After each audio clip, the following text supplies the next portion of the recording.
Bonjour à tous et bienvenue dans cette autre séance de mathématiques. Aujourd'hui, nous allons vous entretenir sur un sujet quand même intéressant, mais en réalité, c'est un exercice de BTS des filières IIA, Télécom, Réseau et MSI de l'année 2024. IIA, c'est quoi? C'est Informatique industrielle et automatisme. Et MSI, c'est Maintenance du système informatique. Tel, c'est télécommunications, RSC, réseau et sécurité. Donc, nous allons juste prendre un petit exercice qui demande de résoudre certaines intégrales simples et intégrales doubles. L'intégrale double, nous allons l'utiliser à la transformation, le changement de variable en coordonnées polaires. Ok, donc sans plus tarder, je vais vous mettre là au tableau l'exercice que nous allons résoudre. Alors, le premier exercice à résoudre, ça sera le suivant.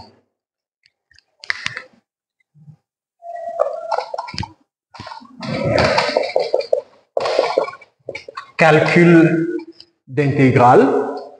Donc, nous allons calculer l'intégrale I. I, c'est l'intégrale de 0 à 1, de 1 sur racine carrée de 1 moins x carré dx. Donc, voilà. Alors, si on a cette intégrale à calculer, qu'est-ce qu'on va faire? Alors, on va se rendre compte que ceci est la dérivée de la fonction arc sinus de x. Donc, on va chercher une primitive de cette fonction. Alors, une primitive de cette fonction va tout simplement nous donner arc sinus x. Donc voilà. Donc comme je vous ai dit, ceci est la dérivée de la fonction arc sinus de x. Ça veut dire qu'une primitive de cette fonction, c'est arc sinus de x entre 0 et 1. Alors tout simplement, nous allons avoir arc sinus de 1 moins arc sinus de 0. Donc je vais chercher l'angle dont le sinus me donne 1. Alors c'est quel angle? C'est tout simplement pi sur 2, parce que sinus de pi sur 2 est égal à 1. Et la même chose, je vais chercher l'angle dont le sinus me donne 0. C'est quel angle? C'est tout simplement 0. Donc au final, mon i, en réalité, c'est pi sur 2. Donc voilà.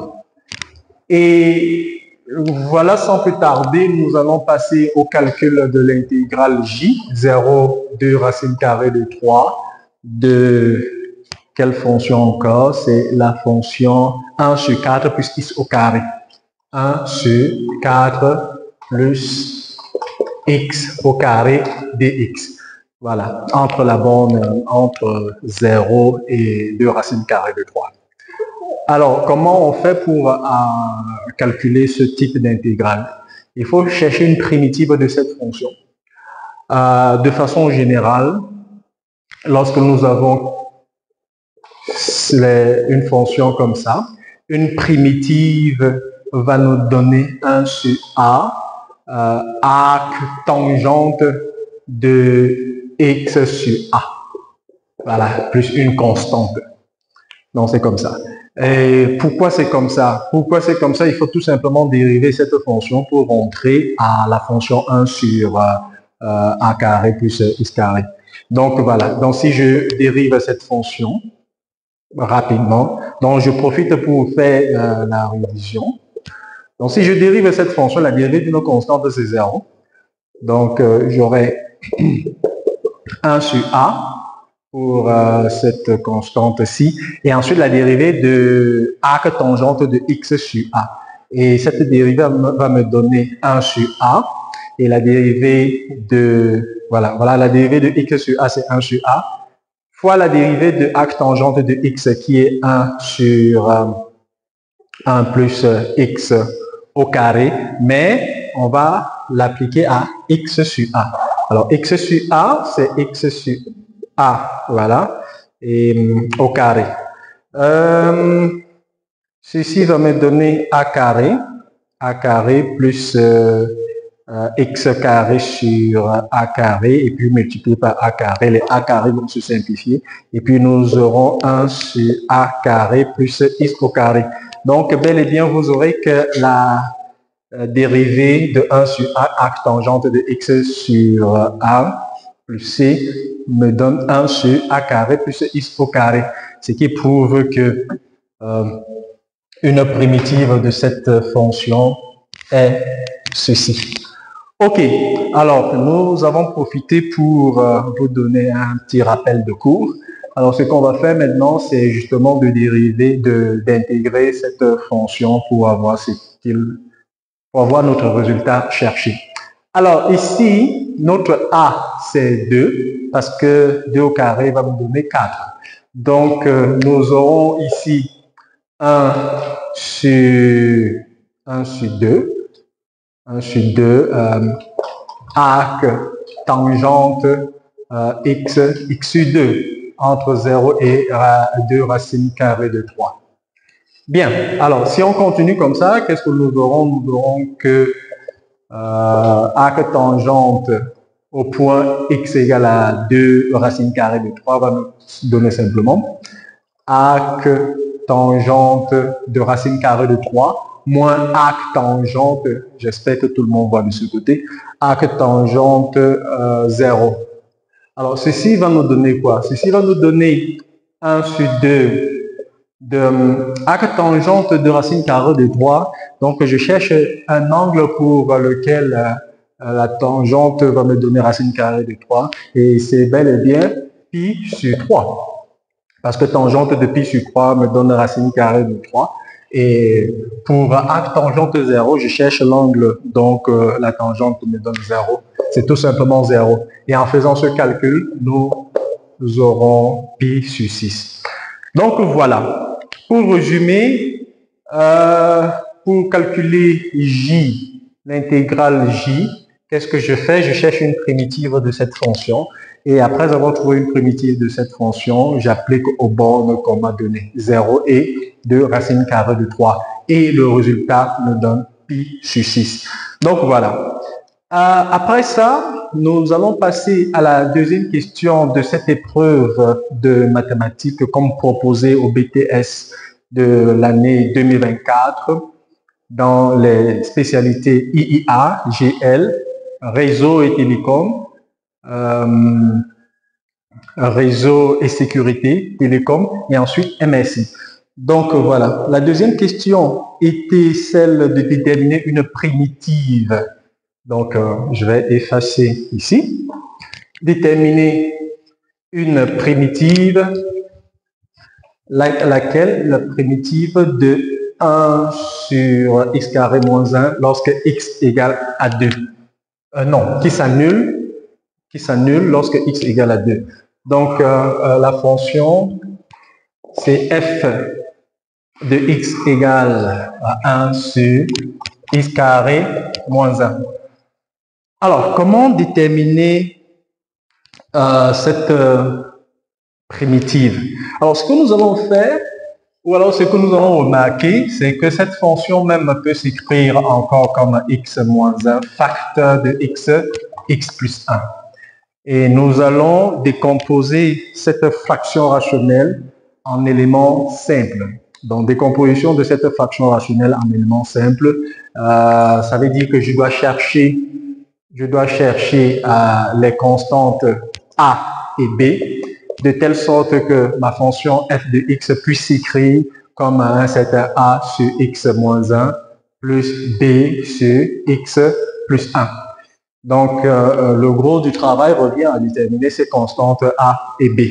Alors, ce que nous allons faire, c'est de multiplier de part et d'autre par x moins 1.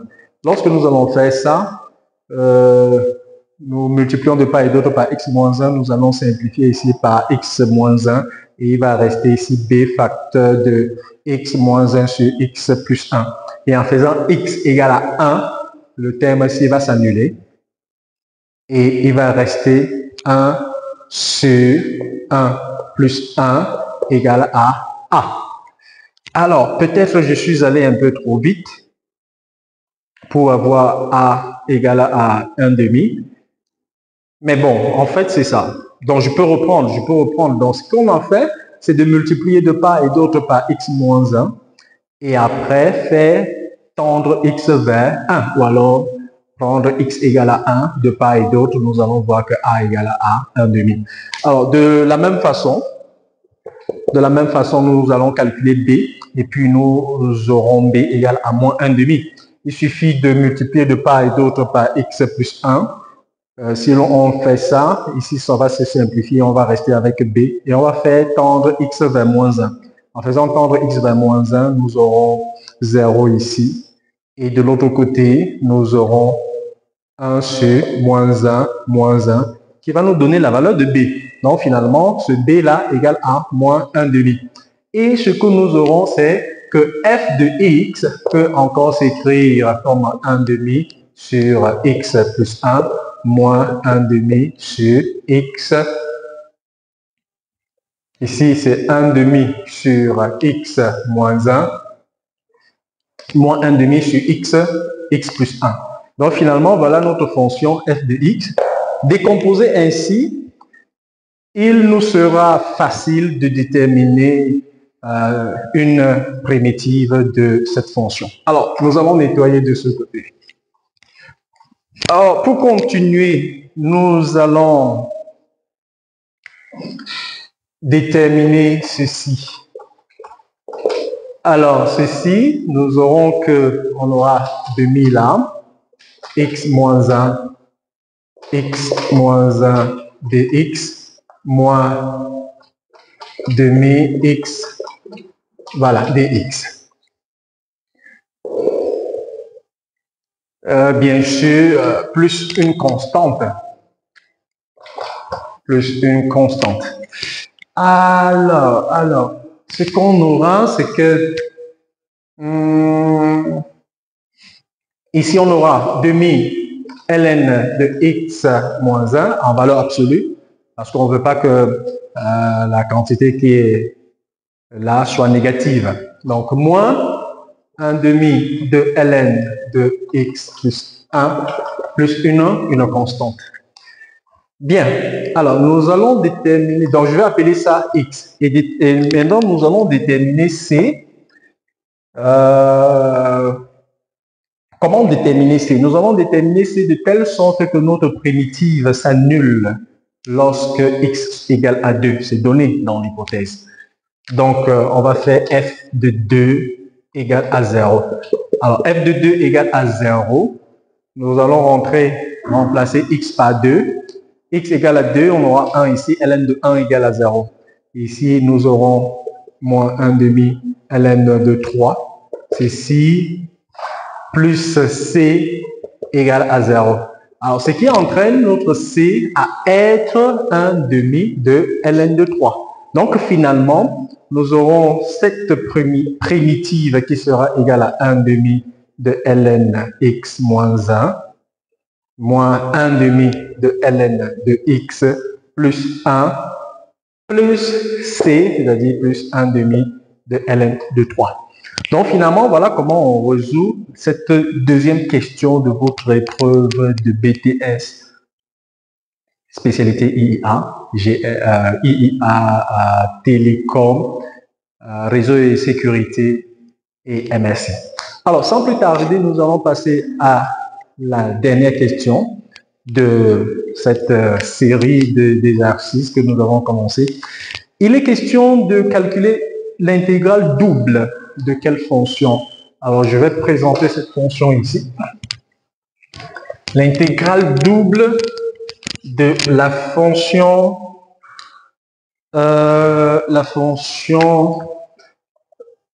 ok, donc troisième question, on demande de calculer l'intégrale double de 1 sur 1 plus x carré plus y carré dx dy, où delta est le disque fermé de centre 0, 0, l'origine, et de rayon 1. Donc, ça veut dire que c'est quelque chose comme ça. En delta, c'est quelque chose comme ça. Nous avons 1 ici, moins 1, 1. Donc, c'est le disque. Donc, voici delta. Donc, en coordonnées polaires, nous aurons x égale à r cosinus θ, y égale à r sinus θ.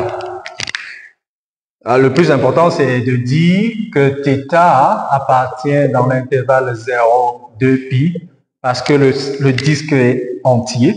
Donc, nous allons aller de 0 et faire un tour complet et revenir sur le même point, 2π.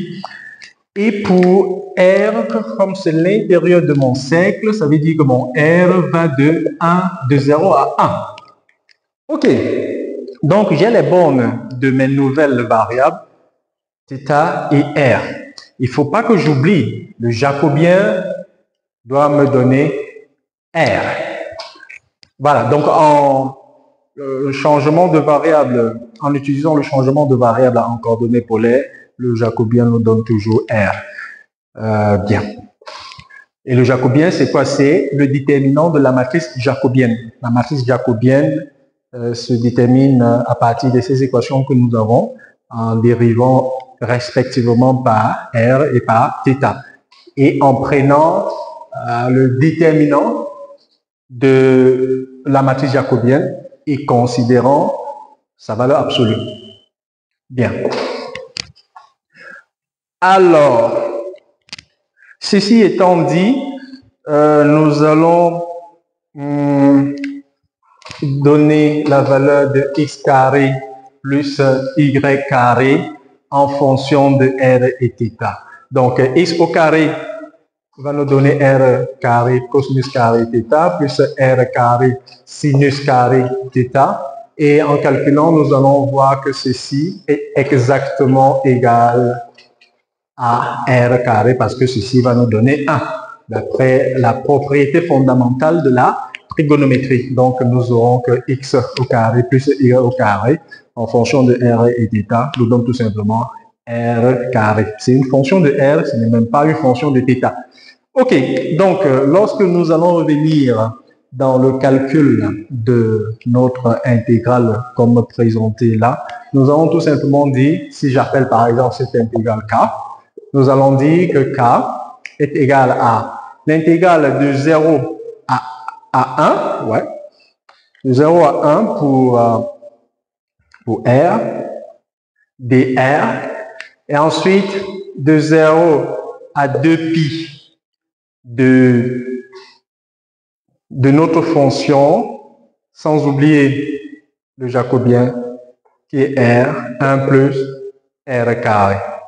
Donc, voilà notre fonction. Et ici, dθ. Bien, comme cette fonction ne dépend pas de θ, cette fonction va tout simplement sortir et nous aurons que cette quantité égale à 2π r sur 1 plus r carré. Donc, voilà la valeur de cette intégrale que nous avons au milieu. Donc, notre k va tout simplement être 0, l'intégrale de 0 à 1. Je vais mettre le pi ici dehors, 2r 1 plus r carré dr. Alors, le calcul de ceci devient facile parce que si je connais la dérivée de ce qu'on a au dénominateur, c'est justement 2r. Donc, nous aurons une de ces primitives qui va nous donner ln de la fonction ci entre 0 et 1. Alors, et lorsqu'on calcule ça rapidement, nous aurons ici pi ln de 2. Voilà, parce que ln de 1 va me donner 0. Donc, voilà, sans complication, nous avons résolu cet exercice qu'on vous a proposé au BTS de l'année 2024 dans les spécialités IA, réseau et sécurité RS, MSI, maintenant le système informatique, et en télécom. OK, donc si vous avez des questions, n'hésitez pas à écrire en commentaire, et puis voilà. OK, merci d'avoir regardé cette vidéo et rendez-vous la prochaine fois pour d'autres séances mathématiques. À plus tard, bye bye.